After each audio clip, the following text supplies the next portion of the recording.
माजियालिस रनगर गामिनि बगारास बसुमतारी बिथाङा आबाद मावनानै जाफुंसारदों। 10 बिगा फाफर बिफांनि आबादजों लोगोसे सबाय 18 बिगा आबाद मावदों सासे बर' सुबुङा। जनाय ओनसोलनि गोग्लैसोनाय गामिनि सासे बर' सुबुङा फाफर बिफां सबाय आबाद मावनानै जाफुंसारनायनि लामायाव। थारैनो नंगौ, खस्थ' खालामोब्लासो खामानि मावनायनि फिथाइखौ मोनो। बे बाथ्राखौ आबादारि बगारास बसुमतारी बिथाङा बिदिन्थि महरै होबाय। धेमाजि जिल्ला जनाय महकुमा गालि सिखारि पन्चायतनि माजियालिस रनगर गामिनि बगारास बसुमतारी बिथाङा जनायनि बरं होननाय गामिनिफ्राय दैबानाजों हा खुरखा जानानै गोबां आबाद मावनाय आबाद थिलिफोरखौ आलाय सिलाय नागारनानै फैनो गोनां जादोंमोन। नाथाय बिथां बगारास बसुमतारी जनायनि 30 किल'मिटार गोजान मोननै दैमा नाव सालायना बारनानै माजियालिस रनगर गामियाव 1990 मायथाइनिफ्राय हा बायना लानानै संसार जाबोदोंमोन। आथिखालाव बिथाङा गोबां आबाद खस्थ' मावनानै जाफुंसार जादोंमोन आरो बिदियैनो सानै हौवासा गथ' आरो सासे हिनजावसा गथ'फोरखौ मोजाङै फरायहोनो हाबोदों। नाथाय मख'जाथावदि बिथांमोननि गोग्लैसोनाय ओनसोलनि गामियाव रायजो राजा खस्थ' खालामनानै संसार जानायखौ रावबो खौरां लाफैयाखै। बेनिखायनो गेजेर जनाय दखरा दुलाराय बर' फरायसा आफाद गाहाय नेहाथारि जगेश गयारी बिथांनि हांख्रायनायाव खौरांगिरि बिथांमोना संदान होयो। लोगोसे खौरांगिरिफोरनि सिगाङाव आबादारि बगारास बसुमतारी बिथाङा माखासे गोबां गोनां बाथ्राफोरखौ फोरमायो, जेराव जोंनि बर' सुबुंफोरा गावनि गोबां हा थानानैबो आबाद मावालासे गुबुन गुबुन जायगायाव थांनानै जिउ खोमानो गोनां जादों। बे बाथ्राफोरखौ बिथाङा दुखु मोननाय फोरमायो। बिथाङा बुंबावोदि सासे सुबुं आबाद मावनानैबो गावनि जिउआव सासे जाफुंसार सुबुं जानो हायो। बे समाव खौरांगिरि गौतम बसुमतारीनि एक्सक्लुसिभआव आबादारि बगारास बसुमतारी बिथाङा मा बुंदों आबुङै खोनासंदो। नंगौ, धेमाजि जिल्ला जनाय महकुमानि सिङाव थानाय माजियालि चित्रनगर गामिनि सासे बर' सुबुङा आबाद मावनानै जाफुंसारदों। बोसोरै मावो माइनि आबाद, सबायनि आबाद आरो गुबुन गुबुन आबाद मावनायजों लोगोसे देग्लाय बोसोराव पापर आबाद मावनायखौ जोङो नुनो मोन्दों। बे पापर आबाद मावनायखौ जोंनि बे केमेरा पार्सन बिथाङा दिन्थिगोन जे चारिय'फाले बेनि थासारियावनो नुनो मोन्दों जे बे गुफुर गुफुर बिबार बारदों। बे बिबार बारनायानो जाहैबाय पापर आबाद। बे पापर आबाद मावनायखौ देग्लाय बोसोराव धेमाजि जिल्लानि सिङाव थानाय माजियालि चित्रनगर गामिनि बगा बसुमतारी मुंनि सासे सुबुङा बे आबादखौ मावदों। बे समाव जोङो बिथां बगा बसुमतारीजों जोङो माखासे बाथ्राखौ मिथिना लागोन जे बिथांनिफ्राय जोङो आदा मा बुंगोन जे दिनै जे नोंथाङा बे आबादखौ मावदों, बे आबाद मावनायनि गेजेरजों नोंथाङा मा मेसेज हरनो थांगोन जे रायजो राजा? खुलुमबाय। आंना बुंनाया बिदिनो, माने नोंसिनि चेनेलनि जुरियावनो आं बयखौबो फोरमायनो सानो, खेथिखौ जों दा साख्रि बाख्रि गैयि मानसिया खेथि बाथि मावाबा जोंनाथ' जेबोआनो उफाय गैया, राहाया जेबोआनो गैया। बेखौनो सानो आं, जोंनि समाजनि मानसिफोरा गोदोनो देश बिदेश थाङाबासिनो गावनि दखरसे हाफोरावनो खेथि बाथि मावनानै गथ' गथायखौ बिदिनो मोजां स्कुलाव फरायहोनो थाखाय नाजानांगौ बयबो। आं बेखौनो सानो, बयबो जायोबा बयबो बिदिनो लेखा फरायनायफ्रा थिग जायोबा जोंना गथ' गथायबो मोजां जागोन होनना सानो जोंनि बर'।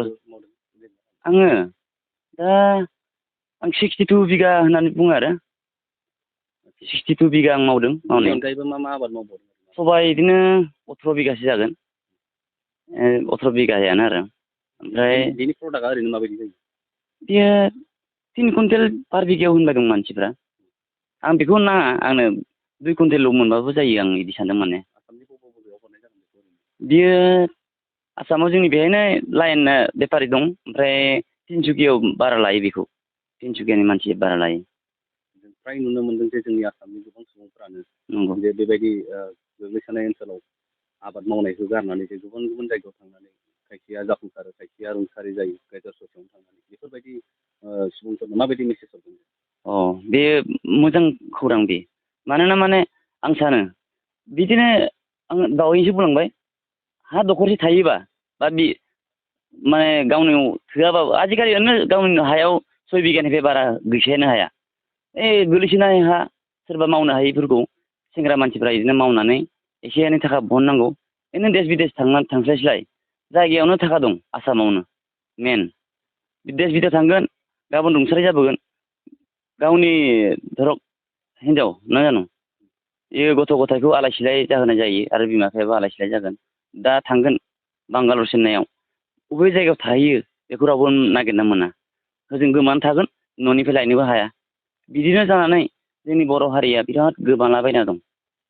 ओरैनो 62 बिगायाव गासै बेसेबांसो लाब थागोन बायदि? आं बाराखौ सानाखै 6 लाखनि गेजेराव मोनगोन होननानै आसा खालामो आरो। ओरैनो आदानि न'खराव बेफोरबायदि आबाद मावनायजोंनो सोलियो नामा? जों बिदिनो सोलियो सोलिनाया। गासै न'खराव बेसेबांसो दं? आंना गिदिरानोमोन परियाला दा खावनै जाबाय। आदाया गुबुनाव दंहैयो दा। आङो बे जायगायावनो दं। गथ' गथाय आंना 3 ओमफ्राय जों 2 आरो। गथ' गथायनि फरायनाया 5, 6 इंलिस मिडियामाव फरायबाय दं आरो। बेबायदि आबाद मावनानै गथ' गथायखौ फोरोंदों? औ बेखौनो आं आबाद मावनानै गथ' गथायखौ फोरोंबाय दं। जोंनि गोबां ओनसोलफोराव जे हाफोरा ओरैनो माइ आबाद जोबनायनि उनाव गोलैनानै थायो माने बेबायदि रायजो राजानो माबायदि मेसेज नैबे बुस्थुआ नैबे खेथिया माइ हाखांनानै फोबासो बारासिन मोजां आंनि मथे। माने होनबा हाया बेखार जाया। माइ हाखांनानै बे पापरखौ फोनांगौ। माइ हाखांनानै हालेवनांगौ ओमफ्राय फोना होनांगौ। बेहायनो मोनो दा होनबा माने जोंनि दा मानसिफ्रा माइ हाखांबाय अबेबा अरुणाचलाव थांगोन अबेबा हाजिरा मावहैगोन बिदि नङा। बे खेथिखौ माइ हाखांनानै फोनांगौ।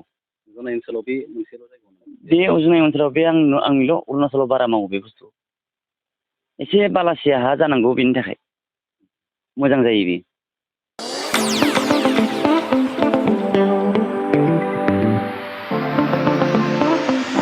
सानाय सुनाय बेरामनि जेंनायाव गोग्लैना थानायफोरनि थाखाय गोजोनथाव खौरां। गावनि देहानि सानाय सुनायखौ लानानै दुखुआव थानो गोनां गैला। जुदि नोंथाङा सानाय सुनाय दंब्ला जिंगासिनांगौनि गोनांथि गैया। नंगौ, चिरां जिल्लानि बेंटल गेट सापागुरियाव थानाय SI निउर'थेरापि सेन्टाराव नोंथाङा गोरलैयैनो देहानि सानाय सुनायखौ फाहामथाय लानो हागोन।